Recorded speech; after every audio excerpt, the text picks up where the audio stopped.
Por fin llegamos a la última charla del track, la última charla del día de hoy. Ahora contamos con la presencia del ingeniero Gonzalo Fontanella. Gonzalo es jefe de trabajos prácticos en la Facultad de Ingeniería de la Universidad Nacional de Mar del Plata e investigador en el Instituto de Investigaciones Científicas y Tecnológicas perteneciente al CONICET. Nos va a contar acerca de su trabajo con el diseño e implementación de hardware para la adquisición de señales biomédicas. Así que, Gonza, muchas gracias por venir. Cuando quieras compartir pantalla, ya podés empezar. Bueno, gracias a ustedes por invitarme. Y ya estoy compartiendo pantalla, así les cuento un poco de qué va.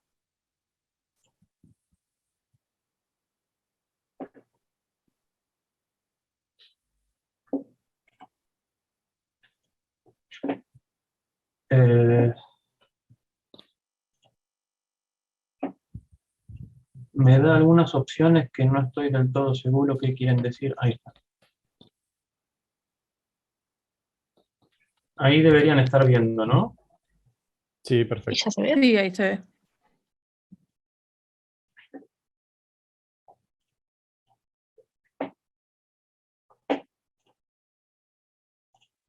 Estoy organizando las pantallas.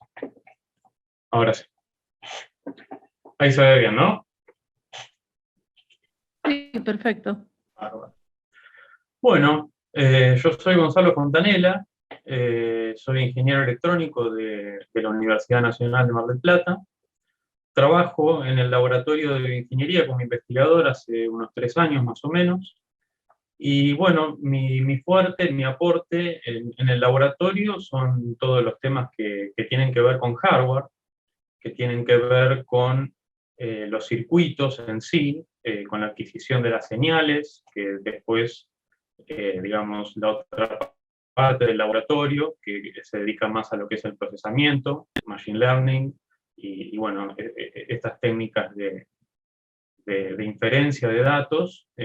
Mi trabajo, digamos, es proveerles esos datos con la construcción de circuitos, dispositivos, arreglos que adquieran las señales del cuerpo, pero ahora vamos a hablar de ellas, de sus naturalezas, y bueno, después le paso la pelota a ellos, digamos. También trabajo con Gerardo Tussmann, que es un anestesista del Hospital Privado de la Comunidad de acá de Mar del Plata. Él también les voy a contar un poquito de algunos trabajos que me ha pedido. Y bueno, así empezamos.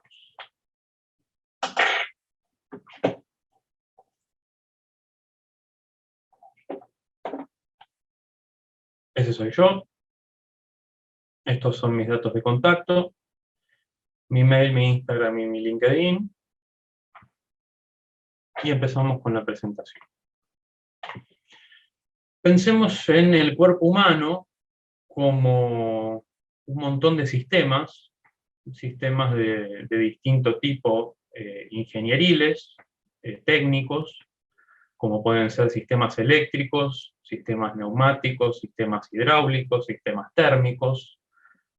Todos esos sistemas hay en un cuerpo humano.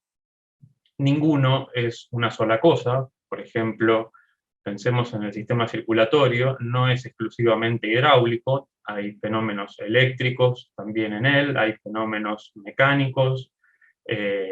No se puede pensar en un sistema como exclusivamente de una sola naturaleza, pero sí las variables son de una naturaleza, no son de dos naturalezas simultáneamente, y esto es lo que va a definir la forma en la que nosotros vamos a adquirir esa variable, ¿no? Esa variable que nos interesa. ¿Y por qué nos interesa? Ahora lo vamos a ver un poquito más adelante. Acá, bueno, hablo de los sistemas del cuerpo humano, de qué forma se los puede pensar o se los puede interpretar como una mirada ingenieril clásica, digamos, sin pensar demasiado que es un cuerpo humano. Pensar que es un sistema térmico, neumático, hidráulico, mecánico, eléctrico, químico, pero podemos como olvidarnos de que se trata de un cuerpo humano y pensarlo como lo pensaríamos en una ingeniería clásica, de cualquiera de estos sistemas. El gran objetivo de todo esto, y al final vamos a ver un objetivo más, es la medición de variables fisiológicas para asistir al diagnóstico médico. Importante el asistir. Nosotros no reemplazamos la función del médico, ni es nuestro deseo hacerlo. Simplemente lo proveemos de información y esa información procesada para asistir. Nosotros no diagnosticamos, eso quiero decir. Lo que les comentaba hace un rato, la medición de cada variable va a depender de su naturaleza. Por ejemplo, pensemos en el sistema respiratorio, dijimos que ningún sistema es puramente de un tipo. Si pensamos en el sistema respiratorio, lo podemos pensar como un sistema neumático, porque hay aire yendo y viniendo, entonces, digamos, el caudal de aire o el volumen de aire son variables neumáticas, son variables de un sistema neumático. Como para poner un ejemplo que ahora lo vamos a ver con un poquito más de detalle. Lo que les comentaba, tenemos un pulmón, lo podemos modelizar como un reservorio de aire con una cierta elasticidad, y nos van a interesar, en el caso de la espirometría, que es el primer trabajo del que les voy a hablar, nos va a interesar medir el caudal de aire entrante o saliente al pulmón, así como vamos a querer determinar el volumen presente de aire en el interior del pulmón. Son dos variables neumáticas, son dos variables que tienen que ver con aire. Y vamos a usar instrumentación neumática. ¿Qué vamos a usar para medir el caudal y el volumen de aire? O sea, una espirometría. Vamos a usar un caudalímetro de gases de la marca Sensirion. Este es un caudalímetro digital, quiere decir que su salida, su forma de entregar la información es a través de un sistema, una comunicación digital que interactúa con un microprocesador. Así es como el sensor informa cuál es el caudal de aire que está circulando a través de él. Y una de las cosas que vamos a querer hacer con ese caudal es determinar el volumen de aire inspirado o presente en el pulmón. Como para hacer una analogía, en un curso de física básica, de mecánica clásica, digamos, si nosotros tenemos un perfil de velocidades, es decir, nosotros, por ejemplo, en un móvil sabemos cómo es su historia de velocidad, podemos a través de su integración conocer la distancia recorrida. De la misma manera, si nosotros conocemos el perfil de caudal que ingresa y o egresa, será positivo o negativo, conocemos el perfil de caudal ingresante o saliente de los pulmones, si lo integramos, igual que como lo hacíamos con la velocidad, podemos determinar el volumen que efectivamente hay presente, en este caso en el pulmón. Y eso es lo que hace este dispositivo. Recibe la información del caudalímetro y la integra. La integra muestra a muestra, digamos. Ahora, ¿quién hace todo esto? ¿Quién se ocupa de conversar con el caudalímetro, de realizar esta integración y luego informarnos el resultado, tanto de lo que nos informa el caudalímetro como de lo que nosotros determinamos en la integración, o sea, el volumen? Bueno, un microcontrolador. Un microcontrolador es una suerte de mini computadora, la cual nosotros programamos. En este caso yo lo hago en lenguaje C, hay muchas otras opciones, y este microcontrolador se encarga de conversar con el caudalímetro, de recibir sus datos, integrarlos e informarle a la PC esta dupla de datos, de caudal y de volumen, que luego representamos. Esto es el resultado de varios ciclos de inspiración y expiración. En rojo vemos el caudal, Vemos que cuando estamos inspirando, el caudal es positivo, o sea, está ingresando aire hacia los pulmones, y este ingreso produce que crezca el volumen, que está graficado en azul. Al revés pasa cuando expiramos. Cuando expiramos, el caudal se transforma en una variable negativa que al integrarla hace decrecer esta acumulación, en este caso, el volumen.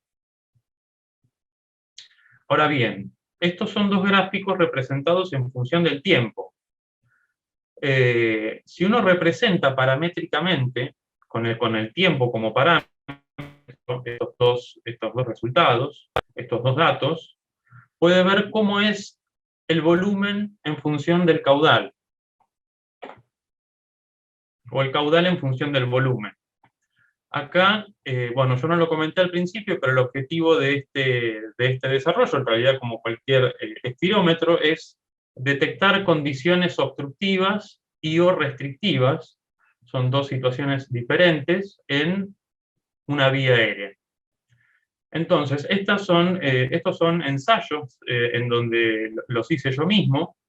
La curva en azul, yo simplemente respiro a través de este espirómetro, a través de este caudalímetro, y registro esas vueltas. Cada una de esas vueltas es un ciclo de respiración, de inspiración y expiración. Ahora bien, ¿qué pasa con un patrón restrictivo? O sea, la vía aérea está restringida, es como si tapáramos, como si nos pusiéramos, no sé, 4 barbijos y de alguna manera no permitimos que el aire entre bien. Ahí estamos estamos obstruyendo la vía, y la situación es la que se ve en rojo. Eso fue lo que hice.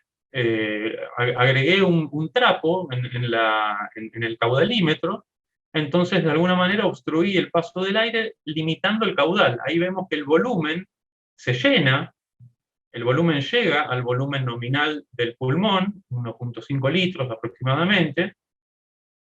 Sí, está bien, 1.5 litros. Pero el caudal no llega a su valor nominal porque justamente hay una obstrucción. Ahora bien, ¿qué pasa en caso de restricción?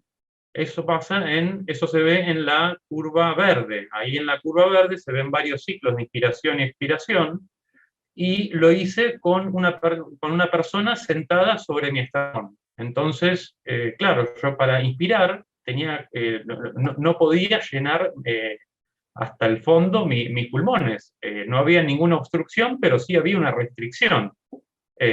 Y eso se ve claro, que el caudal puede llegar a su valor nominal o casi su valor nominal, pero el volumen no, porque el tórax está restringido, hay una persona sentada arriba mío. Ahora bien, seguimos con los sistemas neumáticos. Otra de las características que se agregaron a este espirómetro fue la medición de presión en la vía aérea.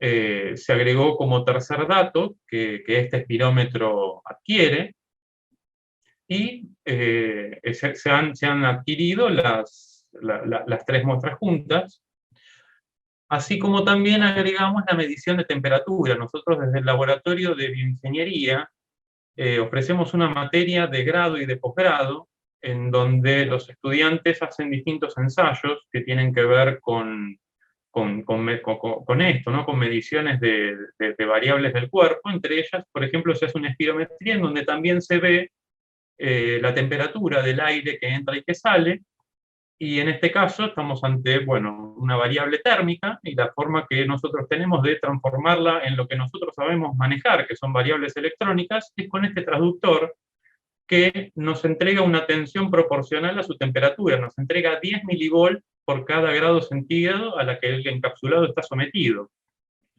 Con lo cual ahí es cuestión de medir esa tensión, y nosotros ahí ya estamos en nuestro campo, digamos, son tensiones, son cosas que nosotros conocemos, y bueno, es cuestión de medir una tensión para saber una temperatura. Bien, variables hidráulicas. En variables hidráulicas, el trabajo que más se me ocurre, que se le pueda aislar a una variable como como hidráulica, es un trabajo que se hizo el año pasado, que consiste en un uroflujómetro. Es un equipo que se utiliza para realizar un estudio de la uroflujometría, en donde uno grafica el perfil de caudal en función del tiempo de una persona orinando. ¿Para qué? ¿Por qué esto es útil para un urólogo? Porque le permite determinar cosas muy similares a lo que el espirómetro le permite al neumonólogo, condiciones obstructivas, restrictivas, hipertrofia prostática benigna, cáncer de próstata, un montón de condiciones que tienen que ver con las vías urinarias inferiores. Ahora bien, ¿cómo instrumenté esta medición? En este caso hice al revés que en el espirómetro. En este caso lo que estoy midiendo más directamente es el volumen a través de una balanza. ¿Se ve la flechita del mouse? Sí, se ve. Este es el uroflujómetro, el cual consta de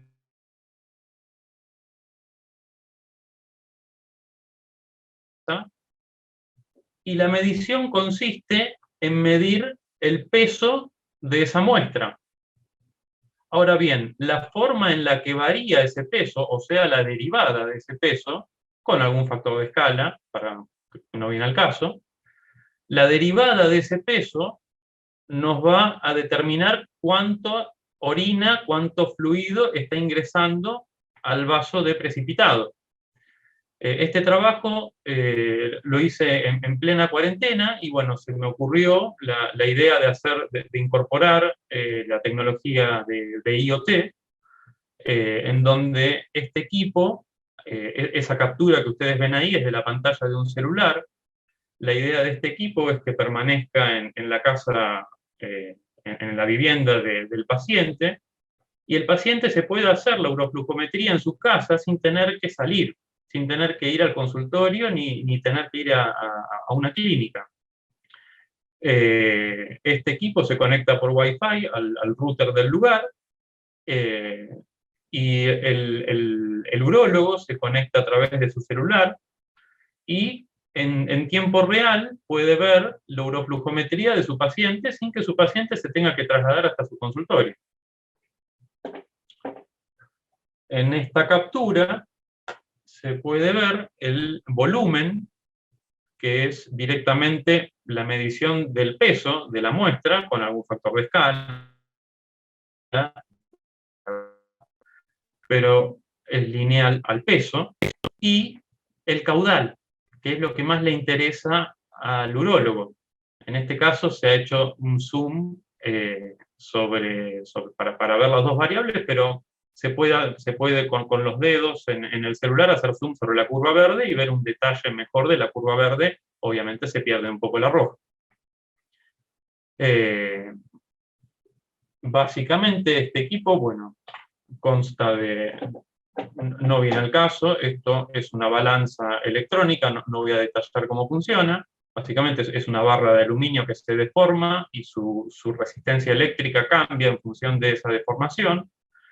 Esto es un amplificador de tensión que acomoda esta tensión para que esta placa, que es una placa de desarrollo ESP32, una placa que está muy de moda, ya consta con el Wi-Fi incorporado, Bluetooth y un montón de periféricos más, le informa la medición de peso a esta placa, y después es la placa la que transmite por Wi-Fi vía cloud los datos sin procesar, ¿no? Los datos crudos, así como se miden, se mandan a una nube y el urólogo puede acceder a ellos. Ahora bien, pasamos a variables eléctricas del cuerpo humano. Los estudios que primero pensamos son, bueno, la electroencefalografía, el electrocardiograma, electromiografía. Uno podría pensar, bueno, ya las variables ya están en la naturaleza eléctrica, que es lo que nosotros conocemos, con lo cual parecería ser algo, un desafío sencillo. Bueno, no, nada más lejos. Son variables eléctricas, son tensiones eléctricas las que aparecen en los músculos a través de, como resultado de los potenciales evocados, las que aparecen en electrocardiograma, son señales de muy bajo nivel, estamos hablando de microvolts. Y acá, en cualquier lugar, nosotros estamos sumergidos en ruido eléctrico.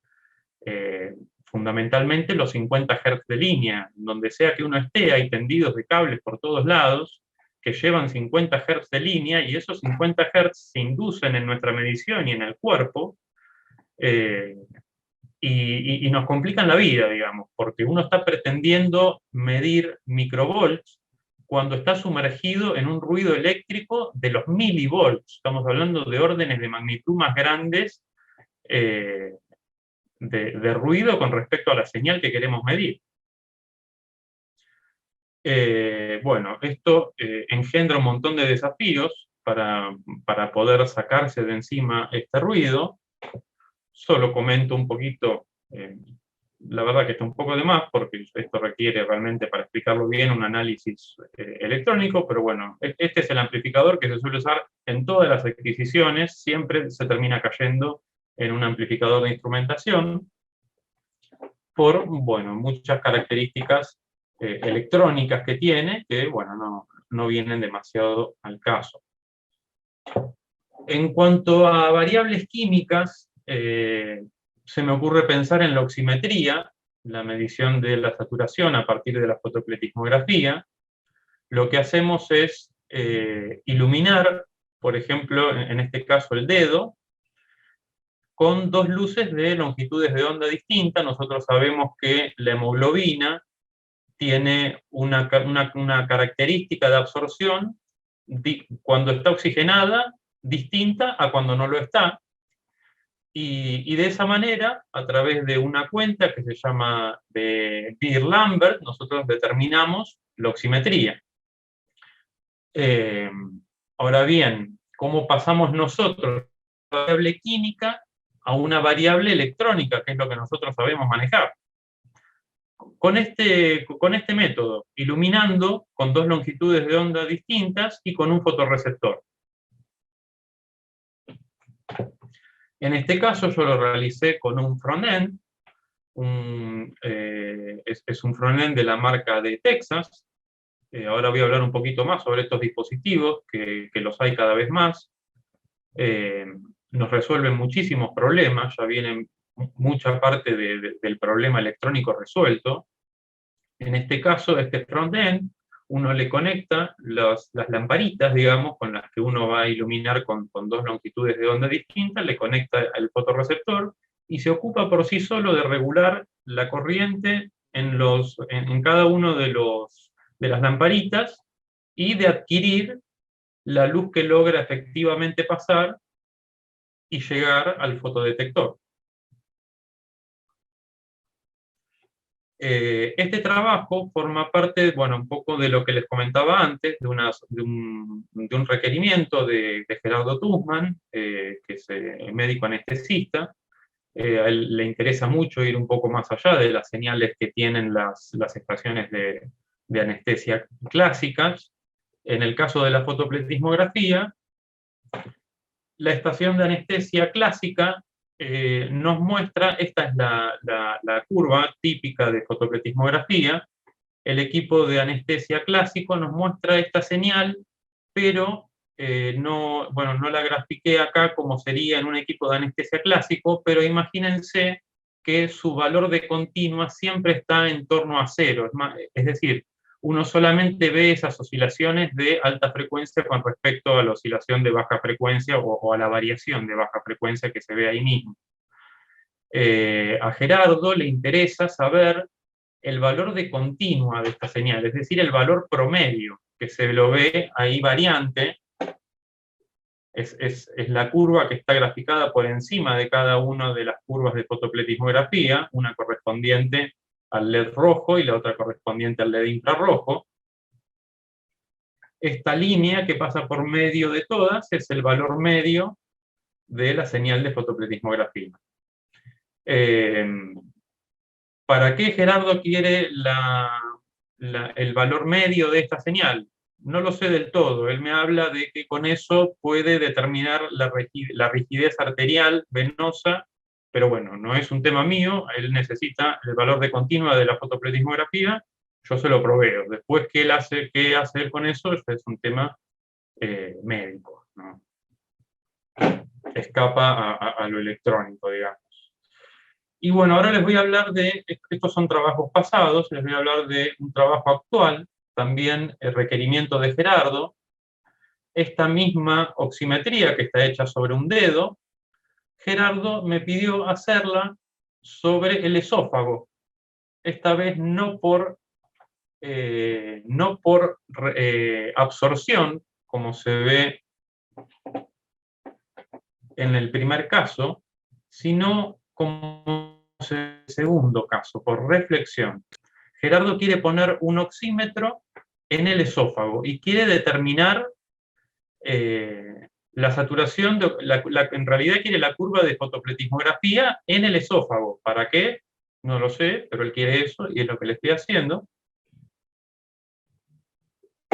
Para eso estamos desarrollando un sensor lo más chico que podemos. Ese es, digamos, la plataforma sobre la que va a ir montada el sensor. Es un sensor por reflexión, como les comentaba recién, y funciona exactamente igual que el otro que les mostraba en el caso de la fotopletismografía clásica en el dedo, o en el oído, se suele poner también. Ahora bien, yo recién hablé del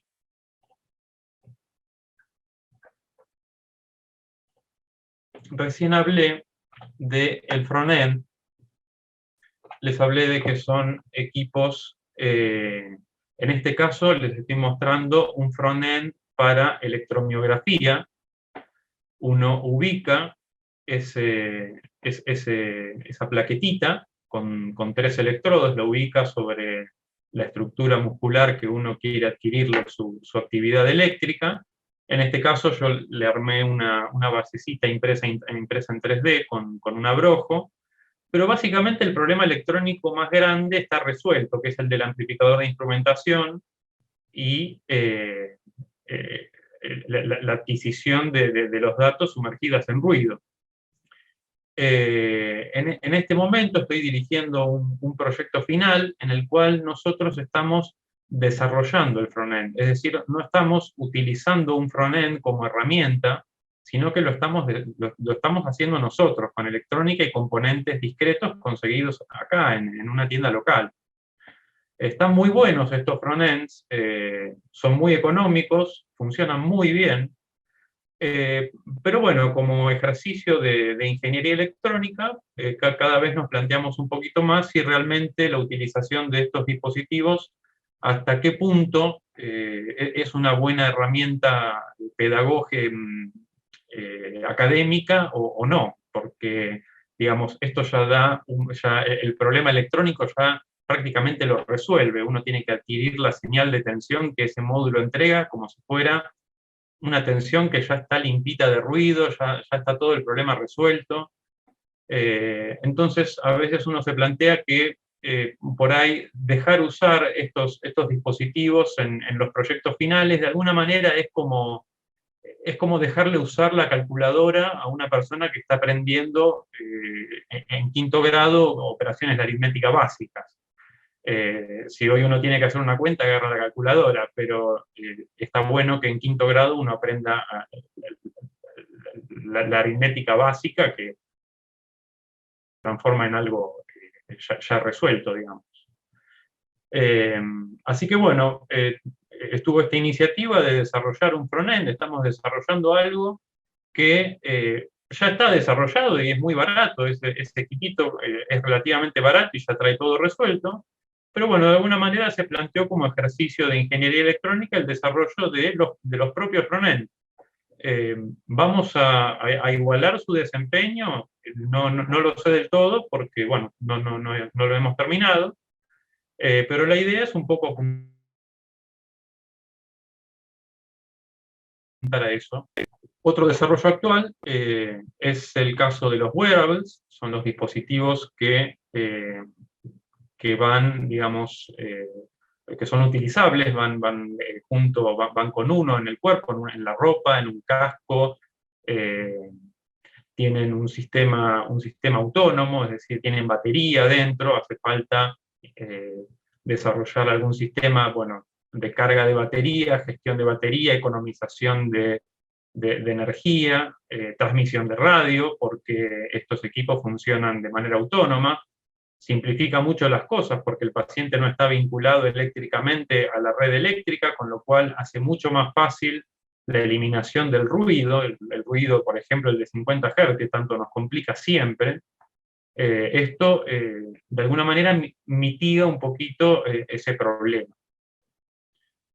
Y por último, bueno, quería comentarles también, este último año me metí muy de lleno en la impresión 3D, que de alguna manera le da una especie de soporte o ergonomía a todo esto, permite hacer gabinetes de tamaños y geometrías muy personalizados, por llamarlo de alguna forma. Ese es el uroflujómetro, que está completamente impreso en 3D. La balanza está hecha por una estructura de aluminio y acero inoxidable, pero el resto es todo impreso en 3D. Y a la derecha se ve, bueno, una imagen de una impresora 3D que construí yo mismo con algunas novedades o diferencias con respecto a las impresoras 3D convencionales o comerciales. Esta impresora nos permite trabajar sobre casi cualquier tipo de polímeros de los que vienen para imprimir en 3D. En esto trabajé muchísimo el último año, prácticamente tenemos dominio de cualquier tipo de material que sea posible de ser impreso. Y bueno, eso ha sido. Bueno, genial, muchas gracias, Gonza. No, por favor, no hay de qué. A ver, acá tenemos una pregunta en el chat que parece que alguien más la respondió, pero si los equipos comerciales ahí ya se me fue. De fotopletismografía no proveen el valor promedio. Bueno, por lo que me dice Gerardo, yo no estoy en contacto con equipos comerciales, por lo que me dice Gerardo que él está en permanente contacto, no lo hacen, lo filtran, y bueno, por eso es que él me pide este desarrollo de un fotopletismógrafo que no filtre esa. Estoy tratando de sacar la pantalla compartida. Que no filtre la componente de continua, que muestre la onda completa. Eso que se ve ahí, esta variación lenta que se ve, soy yo subiendo o bajando el brazo, no me acuerdo. Eso en un equipo de anestesia clásica, yo subo y bajo el brazo, a lo sumo puede haber un transitorio ahí si lo hago muy bruscamente, pero la señal va a seguir en el mismo nivel.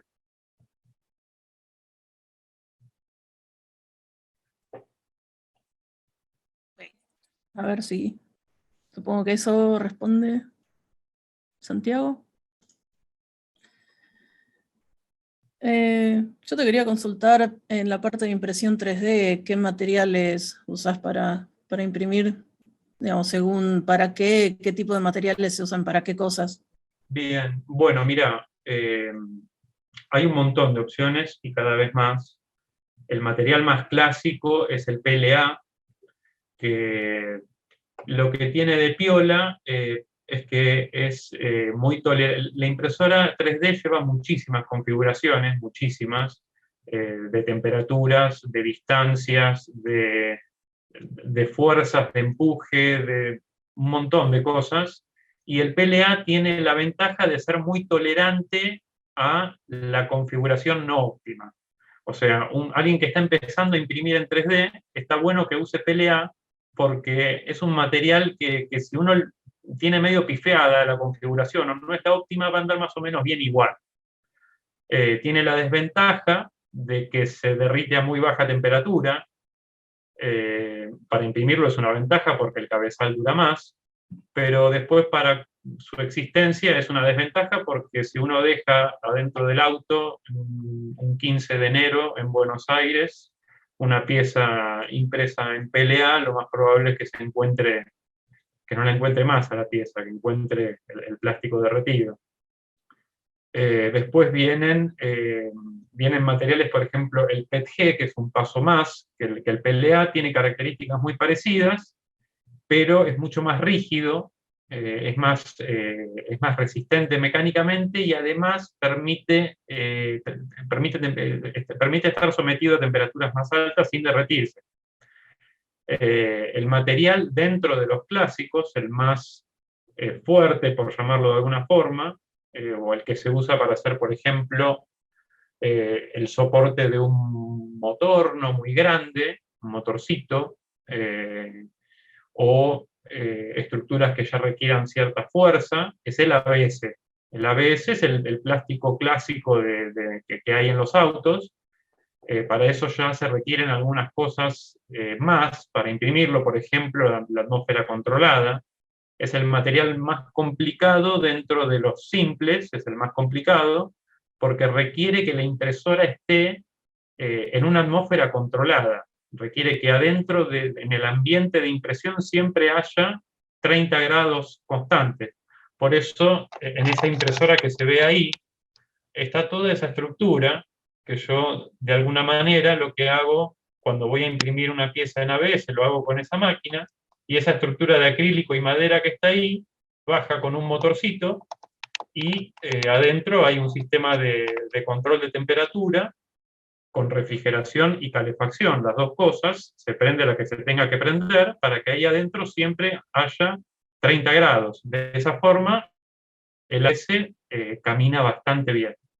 Después hay otros materiales que no los he probado, por ejemplo, vienen materiales con contenido de fibra de vidrio, con contenido de madera, eso sí los he probado. Cuando uno imprime la pieza plástica, pareciera que es de madera. Después un material que es bastante complejo, hasta ahora no lo he encontrado de la mano, que es el nylon, el mismo material que la tanza, como si agarráramos tanza de ferretería y la metiéramos en la impresora 3D, que está muy bueno, es el material más resistente de todos. He visto ganchos que sostienen motores de 400 kilos, impresos en nylon, pero es bastante complejo el tema. Si le subo mucho la temperatura, se me despega, si se la bajo no se me pega. Hasta ahora no he logrado imprimir bien el nylon. Tampoco he necesitado ninguna estructura de tanto soporte, digamos, pero es un material piola para eso. Por otro lado, también es abrasivo, la boquilla por donde sale el material derretido tiene un cierto diámetro, 0,4 milímetros en el 80% de los casos, y después de imprimir nylon es tan abrasivo que la va agrandando. Uno termina de imprimir 1 kilo de nylon y tenía una boquilla de 0,4 y la boquilla termina siendo de 1 milímetro. Hay que usar boquillas de acero inoxidable, es todo un tema. Después viene otro material que ese sí lo probé, que se llama acetal, que es para imprimir engranajes o piezas mecánicas. Tiene una característica de ser autolubricado. Es muy parecido al PETG, con esa resistencia mecánica y térmica, pero bueno, tiene esta característica de estar autolubricado. De cualquier manera, vos todos los dispositivos que diseñás son para uso externo, así que no tenés que preocuparte por la toxicidad de los plásticos. Hay plásticos sí, que hablan de que son tóxicos cuando se imprimen. O sea, el problema es al momento de imprimirlo, cuando uno lo está fundiendo, que salga algún vapor, pero digamos, es muy poquita la masa por unidad de tiempo que uno derrite. Es tan poquita que yo veo muy difícil que la concentración de algún gas tóxico en esta habitación, que incluso es chica, pueda llegar a un nivel que me pueda hacer mal, digamos. Después no conozco cómo es el tema de, por ejemplo, si uno quiere hacer un mate. Si uno quiere hacer un mate, ya O sea, estamos poniendo el plástico en contacto con algo que vamos a consumir. No he investigado en el tema, la verdad es que no lo he investigado, siempre hice cosas que no van a terminar en contacto con algo que vaya a ser ingerido. Claro. Bueno, otra pregunta que tenemos es si solo se utilizan LEDs rojos e infrarrojos para pletismografía. No, también se usan LEDs verdes. También se usan LEDs verdes. En el caso mío solo he utilizado rojo e infrarrojo, pero sé que se utilizan LEDs verdes, no sé del todo bien con qué objetivo, pero existe, es cierto. Sí. Y la última pregunta, a ver, de Santiago, ¿en qué condiciones se utiliza la pletismografía esofágica? Ahí no sé si sí, creo no, que ya va más allá de tu charla. no te sé decir ni bajo qué condiciones se usa, ni para qué le puede llegar a servir al anestesista esta curva de fotopletismografía que se está viendo ahí, pero del esófago. Lo desconozco, me limito a proveerle lo que él necesita, digamos. Bueno, genial, entonces quedamos acá, vamos cerrando. Muchas gracias, Gonza, por tu tiempo, muchas gracias por la charla. No, por favor, gracias por el espacio. Y bueno, con eso cerramos el día de hoy. Gracias a todos los que nos estuvieron acompañando en estas charlas. No sé si alguien tiene algún otro comentario para hacer. Muy bueno, dice Mauri. Hay agradecimiento de Santiago. Excelente exposición, muy interesante, dice Marcelo Guzmán.